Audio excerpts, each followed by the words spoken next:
वटकेश्वर महादेव का स्मरण सुख का देना हो।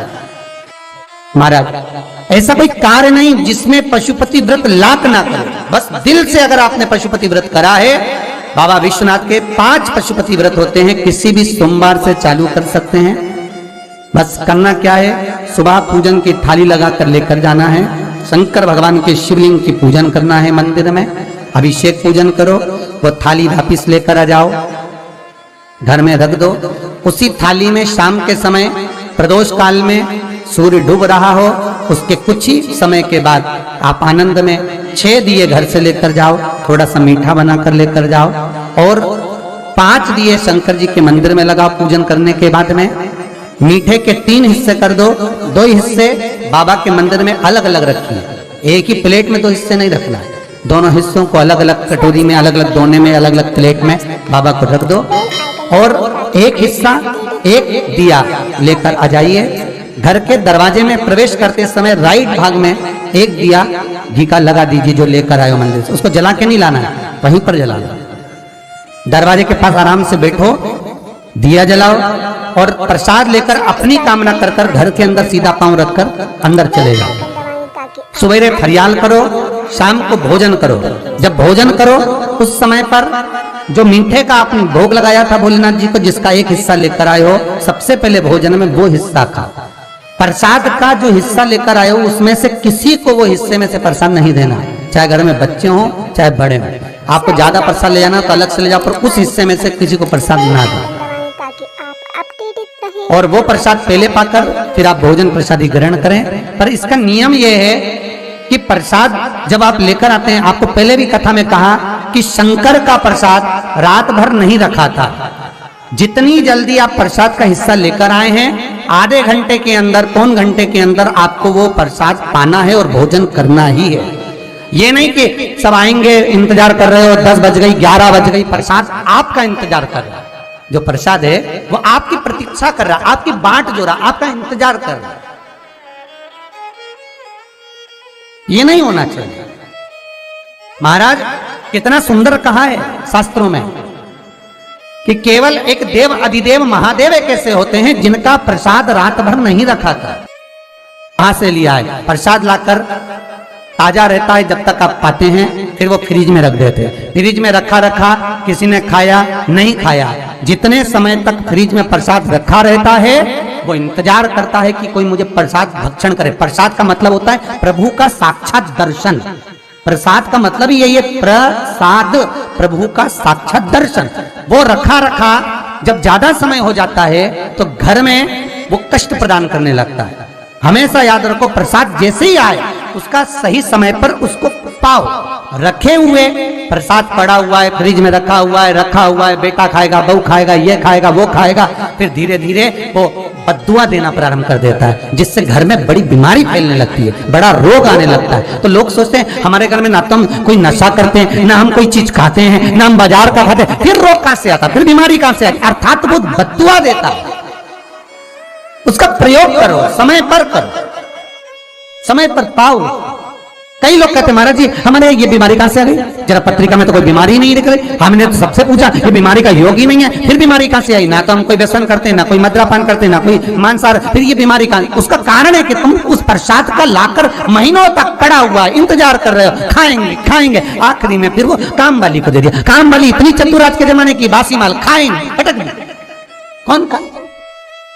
पड़ा वो बद्दुआ।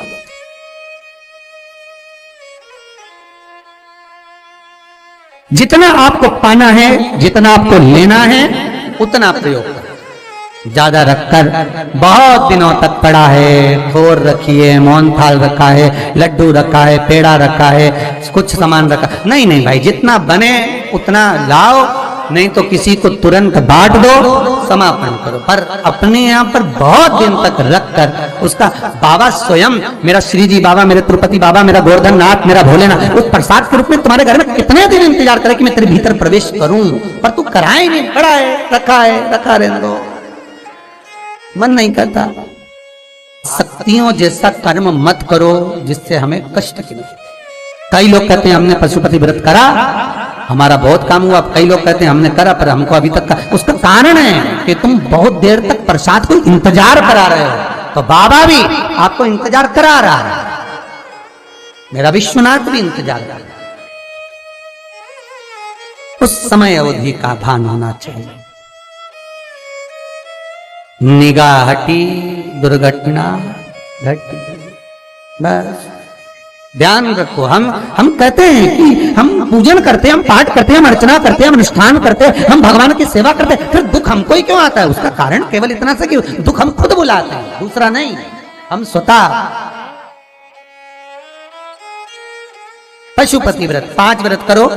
5 व्रत पूर्ण होने पर कई माताएं कहती है कि बीच में हमारे व्रत छूट जाते हैं रजस्वला धर्म के समय पर, तो व्रत तो करना पड़ेगा पर पूजन नहीं होगी और वो गिनती में भी नहीं आएगा। पर व्रत करना है पर गिनती में नहीं आएगा। मारा पूजन भले मत करो, 7 दिन बाद आप जो व्रत करें वो अपने ऊपर है, पर गिनती में नहीं आएगा। व्रत करना पड़ेगा। गिनती में तब आएगा जब दरवाजे पर आप दिया लगाएंगे, जितने दिए आपने लगाए उसी गिनती में आएगा। और महाराज 5 व्रत जब पूर्ण हो जाएं, 5वां व्रत रहे, तब एक नरियल श्रीफल, उस पर एक मोली नाड़ा लच्छा लपेट कर उस पे 11 रुपए रख कर, कोई आपको किसी को ना भोजन कराना है ना भंडारा करना है, केवल मोली लच्छा लपेट कर 11 रुपए रख कर बाबा विश्वनाथ के सम्मुख में शंकर जी की वो जलाधारी जो गोल है माता जगत जननी का हस्तकमल, उसी पर रख देना है। विनती कर देना, बाबा मेरी ये कामना से मैंने ये व्रत किया। जो पशुपति व्रत स्कंद पुराण में, लिंग पुराण में, नर्मदा पुराण में, शिव महापुराण में, पद्म पुराण के अंदर वर्णन किया, वो व्रत मैंने किया। बाबा मेरे इस व्रत को स्वीकार करना, मेरी कामना पूर्ण करना। बाबा को झोली पसार कर प्रणाम करो और अपने घर को चल जाओ। बस यही 5 व्रत का विधान। पशुपति व्रत ऐसा कोई काम नहीं जो ना हो, बस दिल से अगर व्रत किया है तो बाबा मनोकामना पूर्ण तो करे ही मनोकामना। आप हमारे घर के, चाहे घर की धर्म पत्नी हो चाहे भांजे हो, कोई प्रॉब्लम होती है मुझसे कह देते पशुपति व्रत कर लो, हो जाए। बस पशुपति व्रत में आपका भाव शुद्ध होना चाहिए। निर्मल चित्त निर्मल मन सो मोहि पावा, मोहि छल छिद्र कपट ना भावा। निर्मलता के भाव में भगवान मिल सकता। और फिर निवेदन करूंगा, 1 लोटा पानी चढ़ाओ ना चढ़ाओ, पर बाबा से दिल से आप मिलो तो एक बार दिल से उससे कहो तो। शिव शंकर का पशुपति व्रत केवल संसारिक मनुष्य ही नहीं करता, ये पशुपति व्रत देवता भी करते। देवता शिव साधारण नहीं है महाराज, उसका स्मरण मात्र। मां पार्वती कोई बेसन का आटे का उपटन नहीं लगाती थी। मां पार्वती गाय के गोबर को अपने तन पर लगाती थी। उस गोबर का उपटन जो निकाला गया उससे पुतला तैयार करा जिसको गणेश जी कहा गया। इसलिए हमारे हिंदू धर्म में लोग कहते हैं गोबर गणेश।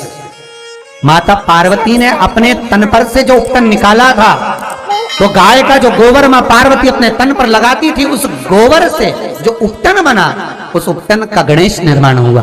वही गोबर गणेश कहलाता। शादी ब्याह में आज भी गोबर गणेश को पूजा जाता है। शंकर को आधा चावल का दाना नहीं चढ़ता, आपको मालूम होगा। शंकर को आधा चावल का दाना नहीं चढ़ता। शंकर को फूटा हुआ नारियल नहीं चढ़ता। शंकर को खंडित बेलपत्र नहीं चढ़ती।